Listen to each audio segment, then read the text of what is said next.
KGMU धर्मांतरण मामले में एक बड़ा खुलासा हुआ। रमीज के लैपटॉप से अश्लील वीडियो मिले हैं। रमीज से 48 घंटे तक पूछताछ हुई है।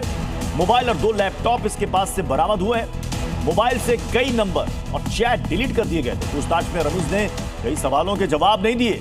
लैपटॉप में हिंदू लड़कियों का डेटा सेव कर रखा था इसने, और यह भी जानकारी मिल रही है कि उस लैपटॉप के अंदर कई अश्लील वीडियोस थे जिसका इस्तेमाल लड़कियों को फंसाने के लिए, ब्लैकमेल करने के लिए ये करता था।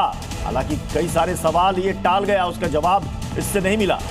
केजीएमयू धर्मांतरण मामले में रमीज की गिरफ्तारी और उसके बाद उससे लगातार चल रही पूछताछ में यह चौंकाने वाला खुलासा हुआ है। जन्नत नाम से इसने एक बकायदा फोल्डर बना रखा था। फोल्डर में हिंदू लड़कियों के नंबर और वीडियोज उसके अंदर थे। रमीज के 2 लैपटॉप से 13 वर्षों का डेटा मिला है।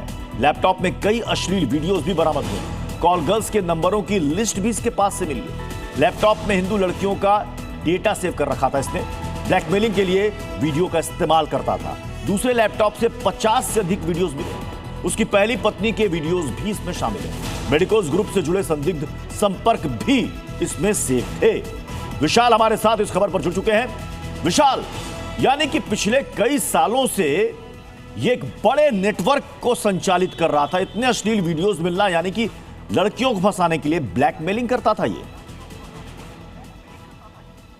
देखिए, बिल्कुल रमीज ने जो पूछताछ में बताया है वो बेहद खतरनाक है, क्योंकि धर्मांतरण के इस पूरे रैकेट को ये संचालित करता था। और सीधी सी बात है कि अगर ये रैकेट चला रहा था तो इसमें इसके कई मददगार भी थे। और अब पुलिस जो है वो रिमांड में से पूछताछ के बाद उन मददगारों तक पहुंचने की कोशिश करेगी।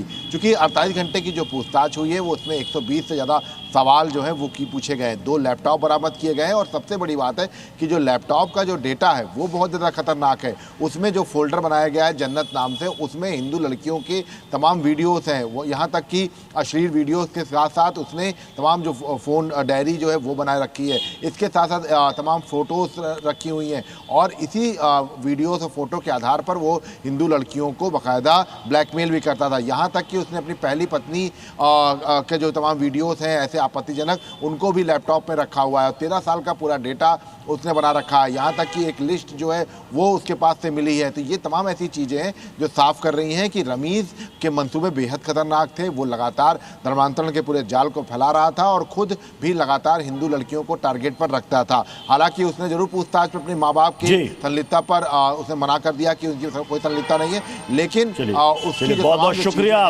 विशाल इस पूरी जानकारी के लिए।